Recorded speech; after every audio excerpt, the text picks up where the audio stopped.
be showing you how I wand curl my wig.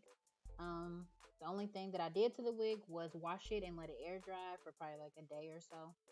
I'm not very skilled at styling, but this is what I can do, and I thought I'd show you all. I won't talk too much. Feel free to leave comments or questions in the comment section below.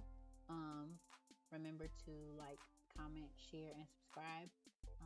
And leave any tips on any videos that you all want to see when it comes to the hair that I sell or anything having to do with the hair. So coloring, washing, pressing, any of that. So I will shut up and let you finish watching. Thanks.